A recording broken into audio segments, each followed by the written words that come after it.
बार बार जंगल राज की याद दिलाने वाले नीतीश कुमार ये दावा करते हैं कि बिहार में कानून का राज है, सुशासन का राज है। लेकिन ये कैसा सुशासन है जब उनके ही पार्टी के नेता सुरक्षित नहीं है। आपको बता दें कि एक जिला स्तर का जेडीयू का नेता है जो स्कॉर्पियो से जा रहा था और उस पर अपराधियों ने ताबड़तोड़ गोलियां बरसाई। हालांकि गनीमत रही कि वो बच निकला। बता दें कि ये पूरा मामला जो है वो पटना के फुलवारी शरीफ का है और पूरा मामला जो है वो जमीन विवाद का जुड़ा हुआ है। 5 करोड़ की कीमती जमीन है और इसका मामला बाकायदा न्यायालय में चल रहा है। उसके बाद भी एक पक्ष के लोगों ने स्कॉर्पियो में सवार जेडीयू नेता पर ताबड़तोड़ गोलियां बरसाई हैं। हम आपको पूरी खबर विस्तार से बताएंगे, लेकिन उससे पहले आप सुनिए जिन पर हमला हुआ है वो क्या कुछ कह रहे हैं। दोपहर जब अपने गांव पर गए हुए थे, जमीन पर हमारा फसल कट रहा था, गेहूं का फसल कट रहा था। इसी क्रम में जब लौटने लगे तो गाड़ी पर जैसे ही बैठे 4 के संख्या में 2 मोटरसाइकिल सवार अपराधी पीछे से फायरिंग करने लगे और गोली हमारे गाड़ी पर पूरा 7-8 राउंड गोली चलाए। हम किसी तरह मेरा गाड़ी चूँकि स्टार्ट था, हम बैठ के स्टार्ट कर लिए थे और तेज़ी से हम अपना गाड़ी भगाए और खरीद के गोली चलाता रहा हमारे गाड़ी पर। गोली लगा भी है क्या किसी को? किसी पर गोली नहीं लगा है। हम भी गाड़ी चला रहे थे, गाड़ी में हम सिंगल थे और पूरा गाड़ी हमारा छत भी छत। ट्रैकिंग क्या कर रहा था पीछे से? हाँ, पीछे से ट्रैकिंग कर रहा था।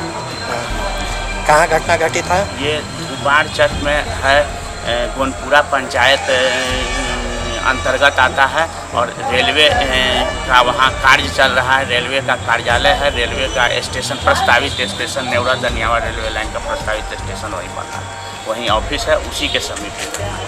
आप गए थे अपना प्लॉट देखना है? हम अपने प्लॉट पर गेहूं का कटाई हो रहा था, कटाई संपन्न हो गया था तो उसी को कल दौने के लिए हम वहाँ गए हुए थे। तो किसी को पहचानते हैं जो 2 लोग थे? नहीं, वो 2 लोग चूँकि हम गाड़ी पर बैठे हुए थे, पीछे से 4 गोली चलाते हुए आगे की तरफ इस तरह, तो हम अपने जान बचाने के क्रम में हम किसी को पहचाने नहीं कि कौन था क्या था।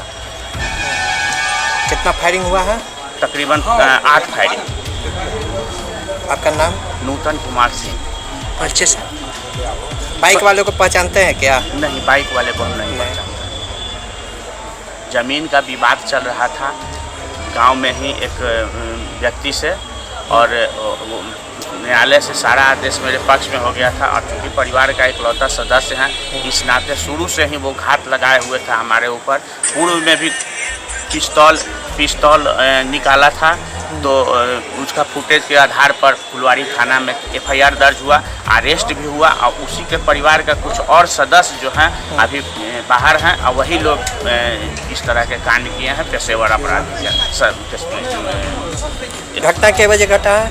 घटना 6:30 बजे शाम। तो आपको बता दें कि पटना के विजयनगर में रहने वाले नूतन कुमार सिंह पिता स्वर्गीय राजेंद्र सिंह का फुलवारी शरीफ के धूपारचक गांव में पैतृक निवास स्थान है। नूतन कुमार सिंह ने फुलवारी शरीफ थाना में बताया कि इसी गांव के रहने वाले अवधेश सिंह और उनका भतीजा राजू सिंह के परिवार से कई वर्षों से दोपहर चक में करीब 5 करोड़ कीमती जमीन का विवाद चला रहा है।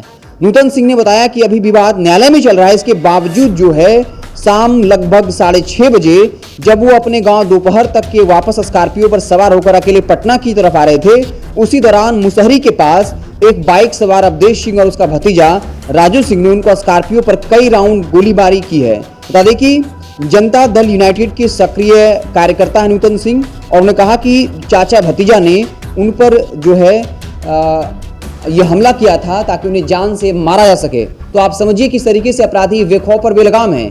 भले ही जमीनी विवाद हो और बाकायदा ये मामला न्यायालय में चल रहा है, उसके बाद भी किसी जेडीयू के कार्यकर्ता पर, जो सक्रिय कार्यकर्ता है यानी कह सकते हैं कि जिला स्तर का जेडीयू का नेता है, उस पर कैसे अपराधी जो है वो ताबड़तोड़ गोलियां जो है बरसाते हैं। और आप देख सकते हैं तस्वीरों में, विजुअल्स पे आप देख भी रहे होंगे कि कैसे स्कॉर्पियो में जो चिन्ह बन गया है गोली मारने का, कई जगहों पर जो है गाड़ियों में गोली मारी गई है। हालांकि गनीमत रही कि वो बच गए। तो ये कैसा शासन का राज है। और आए दिन ऐसी खबरें आती हैं। आपको कल ही हमने कई खबरें बताया कि कैसे करोड़ों का जो सोने की लूट हो गई। इसके अलावा एक दुकान से 1.5 लाख का लूट जो है वो हो गया है। अब समझिए, जब पटना जो बिहार का राजधानी है, अगर वही सुरक्षित नहीं है तो बिहार के से दूर दराज जो राजधानी पटना से जो दूर दराज का इलाका है, वहां अपराधी किस तरीके से बेलगाम और बेखौफ होंगे। आप देखते रहें NBC 24। बहुत बहुत धन्यवाद।